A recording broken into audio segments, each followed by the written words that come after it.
So we're on Samach Beis Amid Beis, about 10 lines from the bottom by the two dots. Amarab, Palga de Isli Be'ara, Palga. Palga Ba'ara de Isli, river. Someone who was giving over a land, he owned half of a field. Now this relates just tangentially to the question that we were discussing yesterday. There obviously is some way of identifying a field.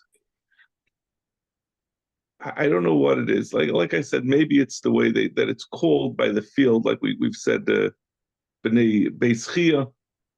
So somehow we know that this person owned half of something that is otherwise designated as a field, the seller.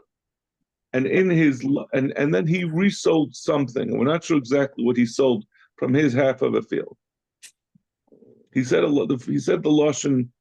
Rabbi says if he says the lashon of palga de isli ba'ara, the half that I have in this field, palga, that's a half.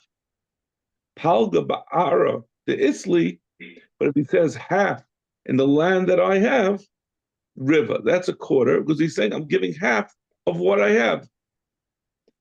Amalei Abaya, ma'ishna hachi or ma'ishna hachi. Abaya disagreed. Maybe when he says even when he says Palga ba'ara de isli, what he's saying is half of the land that I have as well. Palga ba'ara, half in my land, not a half of my half of the land. It's another, according to Abaya, that's also another way of saying my half of the land. Palga bi'ara, the ara over here, according to Abaya, also refers to the field. You're not saying he's trying to sell half of his half. Palga means his entire half. Well, that's the question. That's exactly the question. There was one lashon means the half, first lashon. in other words, his whole 50% or only 25%. Now, the field he owns 50%. So either the question is he selling his entire 50% or is he only selling 25%? Right? I just want to clarify. That's perfect. Right.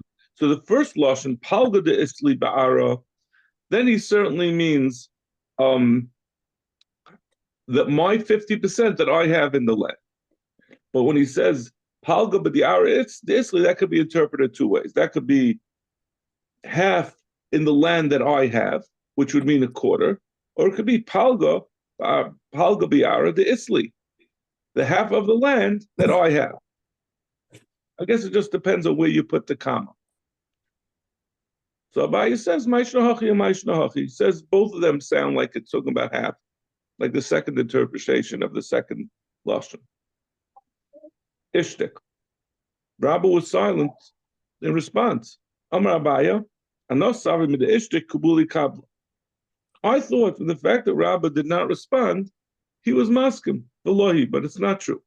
Chazina hanu shtari denofim mibeimar. I saw stars that came out from Rabba.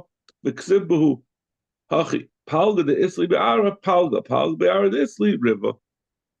When I'm not sure exactly why this was written into the star, but it was clearly stated that Rabba will interpret palga ba'ara de isli as being a quarter, not the way Rabba had wanted, not the way Abaya had wanted to understand it.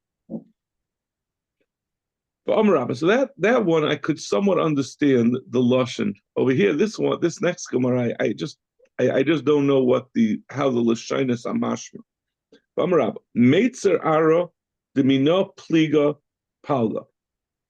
I'm just going to touch it. This boundary of the land that from it I am dividing palga. He gets half. Meaning this is talking about someone who was selling a portion. He had a strip of land, and he said the western border is next to Levi, and on the other border he's saying palga meitzer, the other boundary of the land that I'm selling, the minah of mine is palga or pliga, it's separate. Palga he gets half. We say when that lashon is the mashmois, he's saying whatever land I have there, I'm giving half of it. That's what I'm selling. I'm selling half of it to you. Meitzer ara demino psika. But if he says a lashon instead, the meitzer, the border of the land that I am separating from it, he says psika instead of pliga, then he's teskav, and then he's just saying I'm giving a minimal amount. I'm giving the smallest possible. That what I'm selling to you is the smallest amount, or he's giving the smallest possible amount. So we don't seem to bring into here nice and ba'ayin yaf and nice and or ba'ayin ra, but that's what it sounds a little bit like, right? He's giving something. He says psika that it's divided off. I'm dividing off to you a chunk of this land. That's what the lashon somehow means. I mean, I understand to the extent the lashon of pliga, of palga, is a lashon of division. Division is into two equal portions. Mashenkem psika is it's cut off, just means a minimal amount. So he gets teskabin, which is the minimal amount of a sada. Amalei Abaye disagreed again.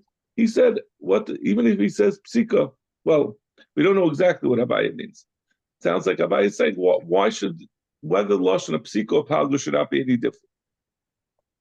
Savamina ID palga. We thought from the fact that Abaye said, "What's the difference?" I guess similar to since in the first machlokes Abaye and Rava, Abaye wanted to say both of them should be palga. So over here also, we assume that it meant to be palga, v'loi, but it's not true. The Amr of Yema bar Shalmei l'dim v'ashim l'idabaya bein meitza ara demina palga bein meitza ara demina psika yamale if yamale olin matzrana palga if he added a second buyer-friendly lashon of if he said to an olin matzrana, these are the boundaries. So that would say palga. Only if you add on top of saying one of these lashonis, a second lashon, olim matzrana, which is something buyer friendly. He's saying these are the borders. Then he gets out. Lo yamale olim matzrana tishakavin. But if he just said psika or palga or pliga, it would be tishakavin. It would be a minimal amount. So you see that the Abaya's taina was that it should both be a minimal amount as opposed to saying they should both be palga. Shita. Gemara says, Amar yachlik pleni benichsi, palga. If someone said, this person should share, or Shkibera said, this person should share in my possessions, yachlik, he should get a share of my possessions, he gets half. Tnu chelik pleni benichsi, mai. What happened if he said, instead of saying yachlik pleni, he should divide? Again, just like the lashon plug has a lashon of dividing, yachlik means also to divide. So divide normally is half. But if you say tnu chelik, if you say give a portion doesn't have a lashon. It's not the lashon of division. It means a portion. So a portion. What's the din? Amar Avina bar Kisi Tashma. I'll bring you a raya what the proper answer to this is. The Tanya. If someone said, give a portion, which is the same lashon that we just said, of a bar, meaning of the water inside a bar, Sumchas Aimer, Sumchas says, we pass on like Sumchas, Ein Pachas Mirivya, he doesn't get less than a quarter. So the Rashbam has a long explanation for this, but what it amounts to is like this. We have a suffix, what he means when he says Tnu Chelik. A chelik could be a minimal chelik, which in this case would be a revius haluk. A revius is the smallest portion of water, right? Just like tisha kabin on a piece of land is the smallest portion. A revius haluk, a revius that we make a kiddush on, that's the smallest portion of water. That's one possibility. The other possibility is he means tnu chelik is like we were asking. Maybe it means half. It means a portion, meaning half. So Sumcha says it's mammon hamutal b'safek between a half and a revius. So therefore you get a rivia. It's a little confusing because we're talking about a rivia and a revius, but the revius refers to a minimal portion. The rivia is referring to a quarter of what the bar holds. So over here he gets ein pachas me'Rebbe, he gets a little bit more than a Rebbe because the floor of what he could get is like we said a revius. So you're dividing in between a revius and the half, so it's a little bit more than a quarter. L'chavis, if he said tnu chelik l'chavis for his chavis, so chavis is half of a bar. It's very interesting. The Rishonim argue on the Rashbam because you wouldn't normally think that a chavis is a set amount, but he seems to understand that in this Gemara we're saying the chavis is half of a bar, so ein pachas mishminas, he gets an eighth. Why an eighth? Because he's saying l'chavis. A chavis is half of a bar, and like we said, a chavis the lashon of tnu chelik could either mean a half or it could mean a minimal amount. So in this case, half of a half, the upper amount that could possibly be is a quarter of the bar. Sure. The lowest amount it could be is a revius. So in between those two is a shminis, right? The difference between a quarter, which is the upper bounds, and a revius is essentially, we ignore the revius basically for this. We're saying ein pachas would mean a little bit more than a shminis. So he gets, because it's the mammon hamutal b'safek in the case where you said chavis. A chavis is half of a bar, so the mammon hamutal b'safek is between a half of, he said a tnu chelik, so he's saying at the most it could be is half of a bar, that's a quarter. But it might be just a revius. So therefore he gets a shminis. L'kdeira, if he said instead of a chavis a kdeira is a third of a bar. So ein pachas miyud beis, he doesn't get less than a 12.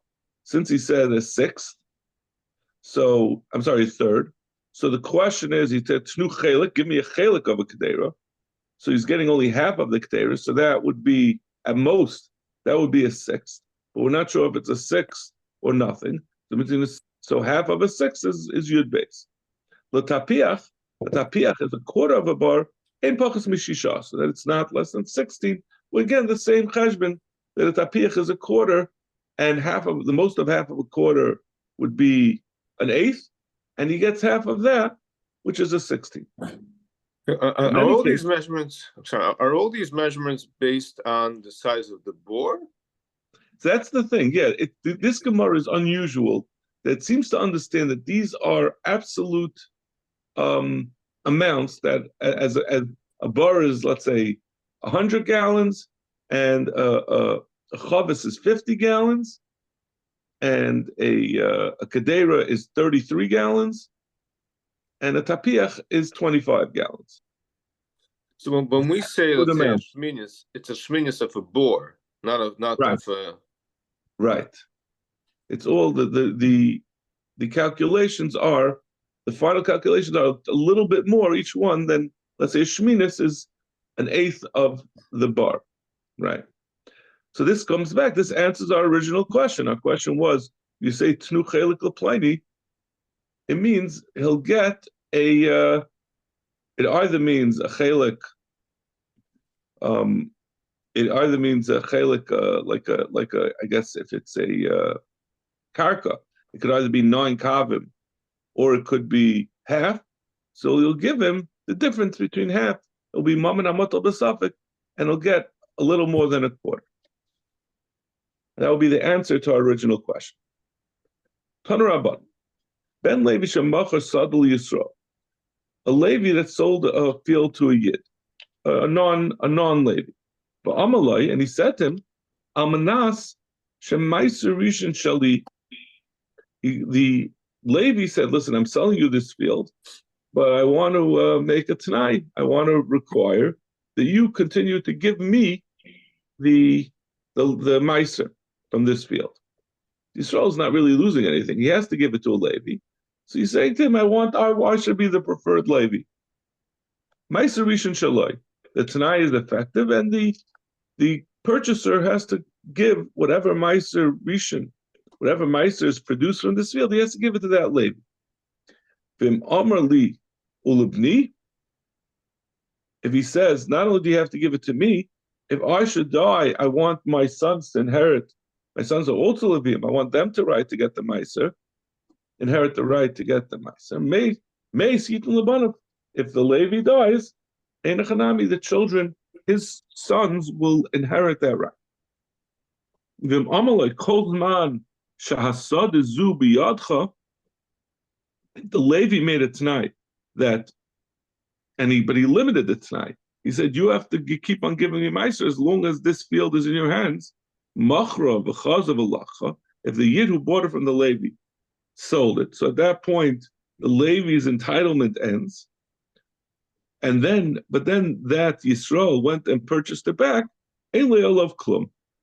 The Levi cannot demand that he resume giving the Meiser to him.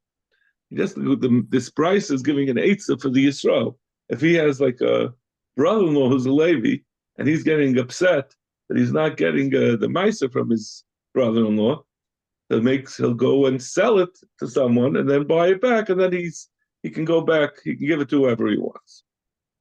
But anyway, in any case, the Gemara asks a general question on this brisa.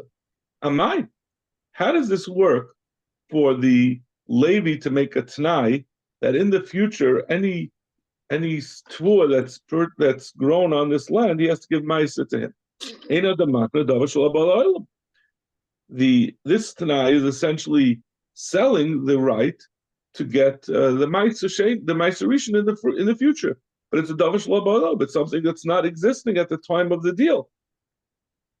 So the Gemara answers, "Kiven the amalei almanasha ma'aser rishon shali," since he said that I want to keep the right to ma'aser rishon, shiur shari l'makam ma'aser. It's not viewed that he's just getting a unsubstantiated right to that ma'aser, the ma'aser that's going to come in the future, and it's a right that's not rooted in anything, but rather we reinterpret what he said. Since if he had Taka said I just want to get the ma'aser, that wouldn't work. So therefore, we reinterpret it to mean I want to get the right to the sada, to the karka that produces that ma'aser. I'm keeping for myself.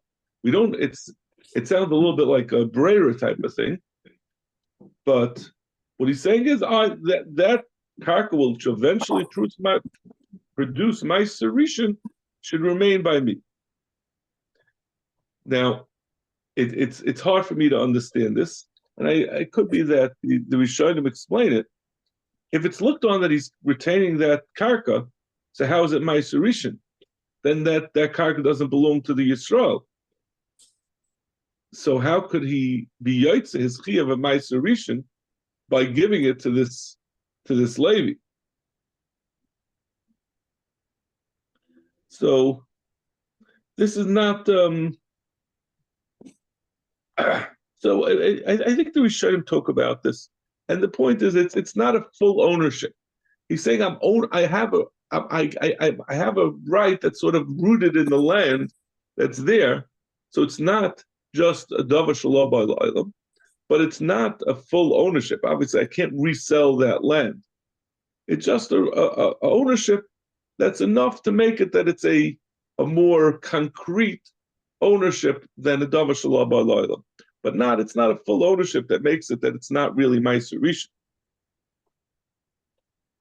rishon. So, but what we see from this is, and this is what's going to be the topic of the Gemara, what we see from here is that when someone sells something and he makes a t'nai, but the t'nai wouldn't work, because if he says, I want to keep the ma'aser rishon for myself, it wouldn't work because it's davar shelo ba'olam. We reinterpret his words to make it in a way that works. Amar Rish Lakish says, someone who sells a house to his friend, and he says, I want it to be on the t'nai that the roof is mine. This is, and as we're going to see, this is the same thing that we discussed in our Mishnah. We said if someone sells a house, if the roof has a mica around it, it's not considered sold. It still belongs to the seller. So this person said, the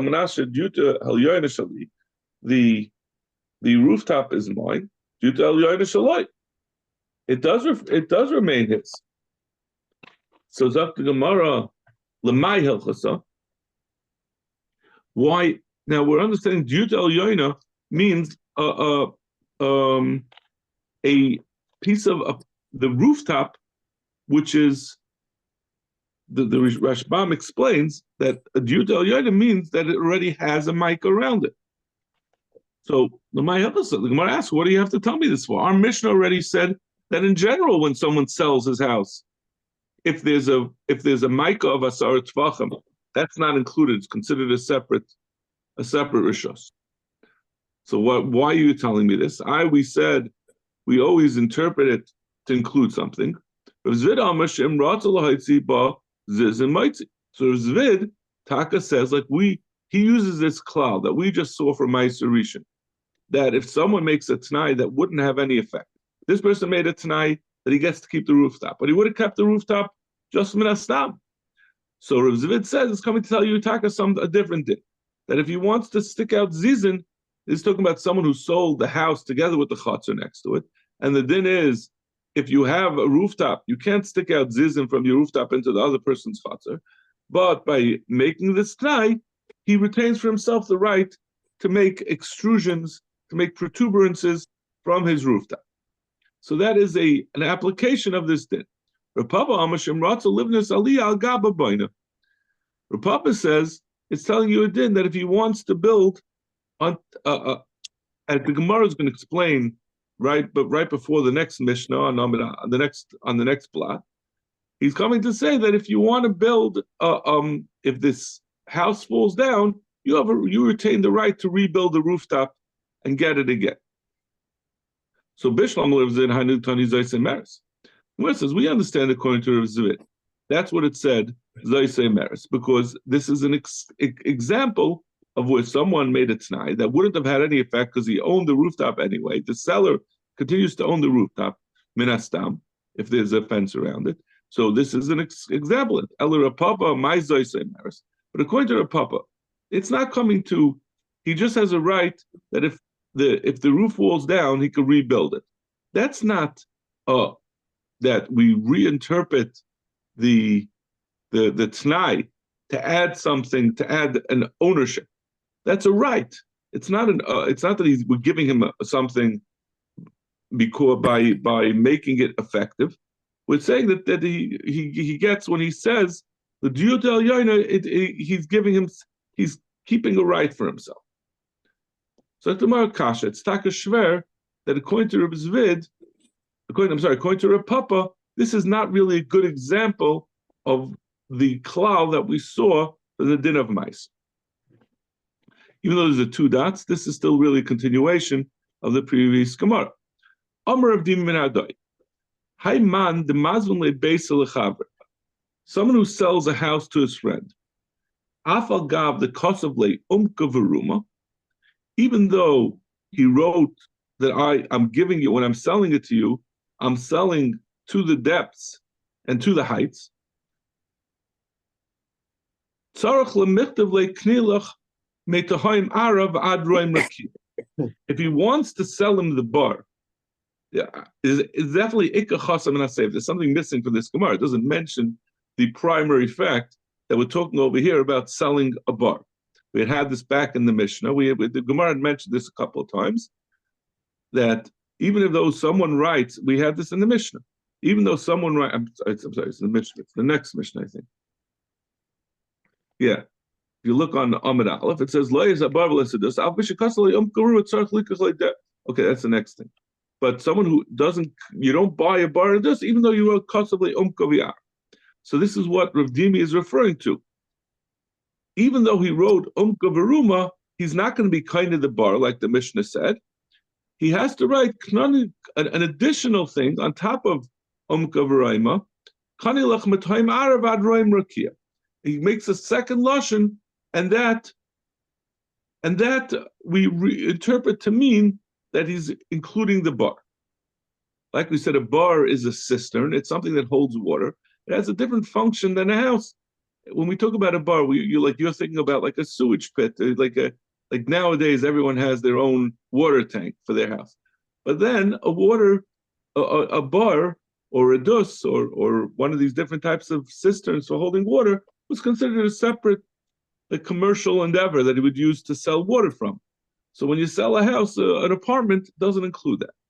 And we say, even if he says ruruma, unless he says a second lashon of time ara adroimraki. That's Rav Dimi's svara. My timer. What's the reason? The umkavaraima b'stamalekani. Why is it that umkavaraima minastam is not kaina?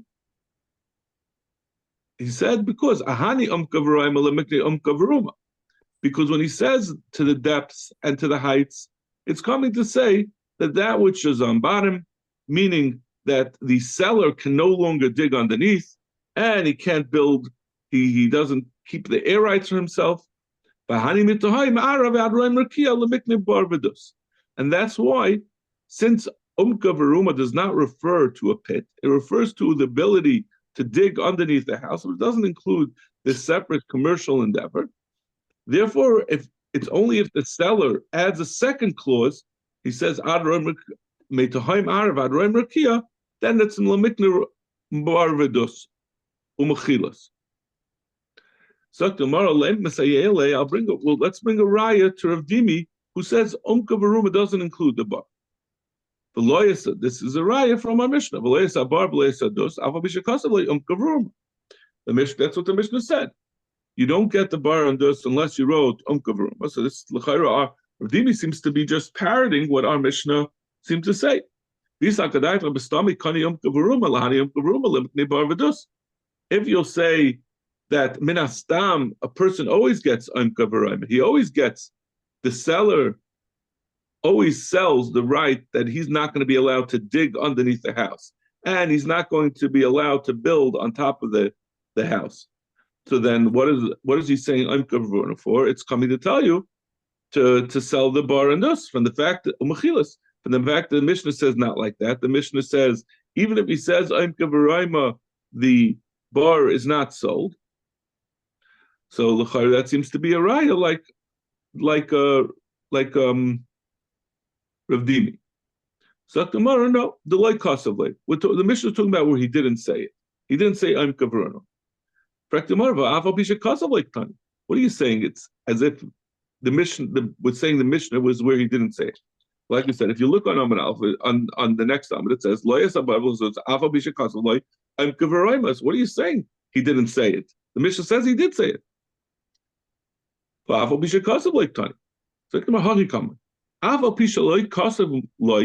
Even though what the Mishnah means to say is even though he didn't write it, Kamisha Kasav Dam. Doesn't mean even though he wrote it. It means what the Mishnah is saying is it's the reason why he's not he doesn't sell the bar, even though when he doesn't write it, it's as if he wrote it.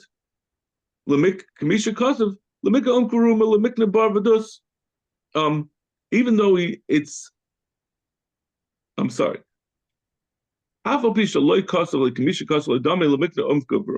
Even though he didn't write it, we look at it as if that's like by default, that's read into the contract. It's as if he did write it, so that he can't build below and build on top. But